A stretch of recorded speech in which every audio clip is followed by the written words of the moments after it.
I did my project on Alvin Ailey Jr., and I consider him to be a true African-American artist.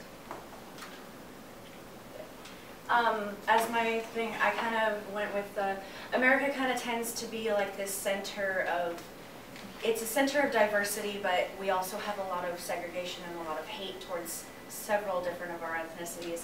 This is shown through art of early America, as I'm going to show here. Like slave trade shown, and this was in the newspapers, and the Emancipation Proclamation, and slave market here. I just wanted to start with this because this is kind of the base of where Alvin Ailey wanted to get as far away as this as possible. He wanted to show that there was pride in being an African. And this is Alvin Ailey. He really wanted to show that being an African was something that you should really be proud of. And so he grew up in southern Texas, Rogers, Texas to be exact. And this was a center of segregation.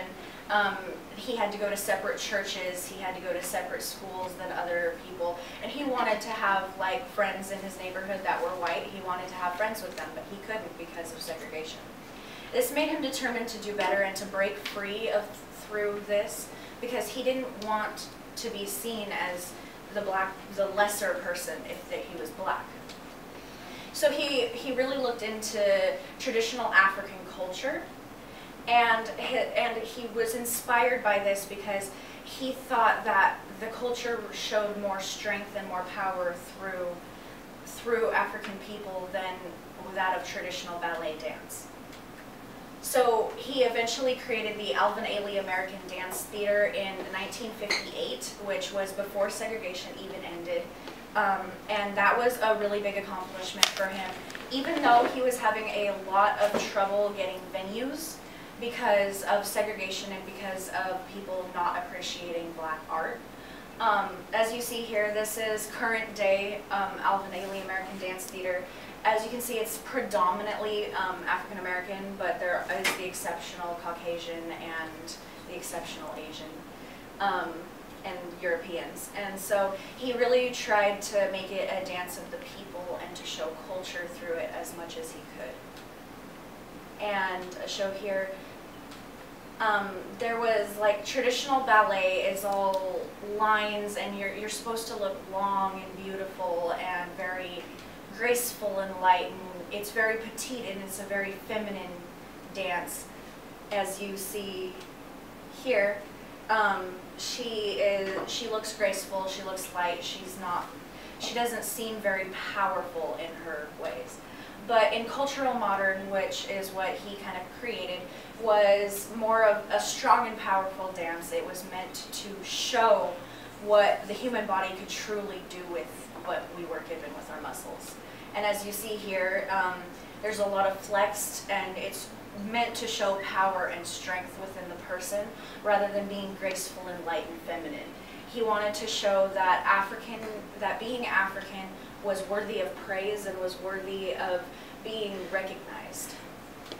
Here is a little bit more of a ballet feel in one of his dances. This is from Cry. This was a solo done by Judith Jamison, but he used gospel music from southern Texas where he grew up, and he uses this costume because it is a traditional church and gospel singing outfit that they would wear in church, and that's what he saw a lot as he grew up, and so he wanted to incorporate that into his art. He has cultural revelation. So yes, his company was very popular, but it was, like I said, it was extremely difficult for him to find venues and to find a place to go where his art would be accepted and not booed off stage. Because some of the venues he would have to find loopholes to get through, just because it was a predominantly black company. People didn't want to see that. It was not accepted. It was not as widely accepted. So in 1958, this made him want to create his signature piece called Revelations, and this is a picture from his signature piece. As you see, he was trying to show the strength in women and men, and to show how women could almost be equal to men in an African culture. How women were the bearer of children and women were strong and powerful in themselves, even though they were also slightly feminine. He wanted to show that through his dance, and he also uses a lot of neutral tones and golds and browns because that's the color of Africanism, and he really wanted every aspect of the show to be part of culture. And so he used a lot of long, flowy outfits because that was what he saw a lot as he grew up in southern Texas. People were amazed by the black art once they were able to actually see it because they weren't used to something that showed power in the people. They were used to something like Nutcracker, and they were used to these people more like floating around stage rather than being strong and being extremely powerful and showing what they truly could do as people. Although after civil rights, his company took off, so most of his most popular work was seen in the 60s and 70s because that's when he was able to get venues for people for his company, because it was more widely accepted to watch black art. It wasn't looked down upon. In his short life, he made at least 80 well-known pieces, and coincidentally, his company to this day has performed in over 80 different countries around the world. And he had many unfinished pieces that he wouldn't show to people because he thought it wasn't cultural enough, and it wasn't worthy of the pride behind African culture. And like I said, he wanted to show that being African was worthy of praise and was worthy of being looked up to, kind of like how in the Harlem Renaissance they were trying to go more for the Afrocentric culture. They wanted to show that being black and having black art was not bad. It was something that should be respected and not looked down upon like it was in early America. So taking off, I wanted to show this piece.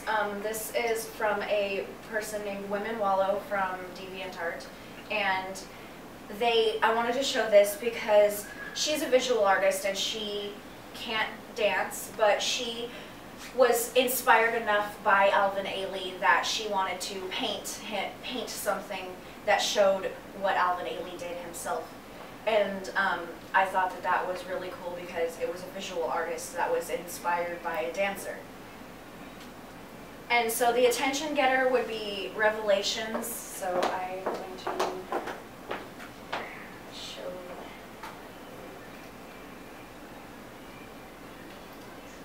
this. I'm going to skip around a little bit so that you can see more of what's going on. So this is a compilation of several different dances into Revelation.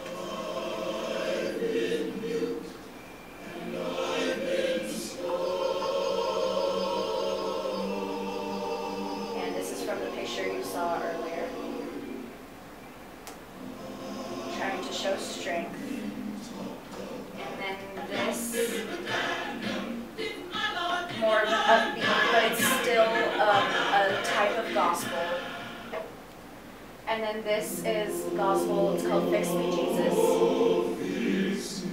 This dance specifically was focused on her and her strength and what she could do as a woman.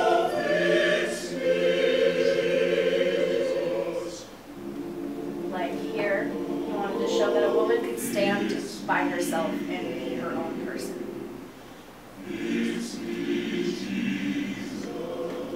And then here is Wade in the Water, which is also a gospel. As you can see here, you see the long, flowy dresses. That is more of a cultural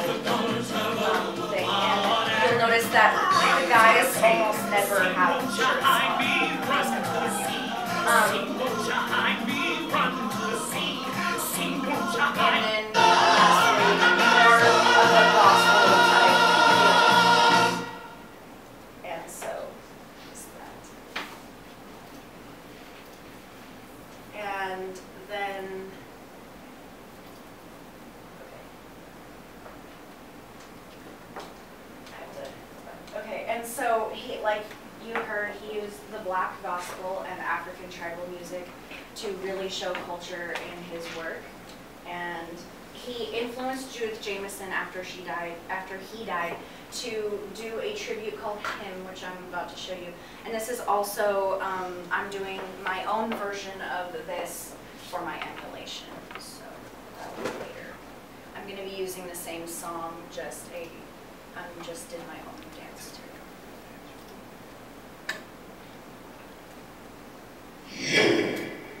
And I'll skip around in this too, because you'll be hearing that. She went deeper into cultural than he did, because that's what inspired her, was the culture. And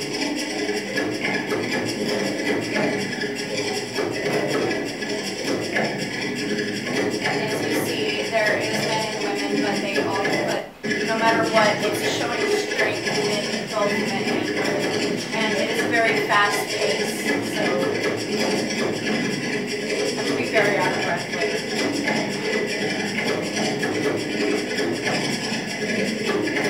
So that was kind of a tribute to him, and so she did that. She was the one who took over his company after he died. Okay, and so he did do that, and my last. So this is basically just, I'm reiterating. So he was against the social norms as being segregation as a child. And so with the segregation, he really made himself through. And he really wanted to get as far away as that as possible by putting the culture into his dance. And as you saw, there was a lot of flexed feet, and there was a lot of strength, but it was gentle still in the way that you could really relate to it. And he called it the dance of the people because it showed the culture of the people, and it was a true story behind the dance.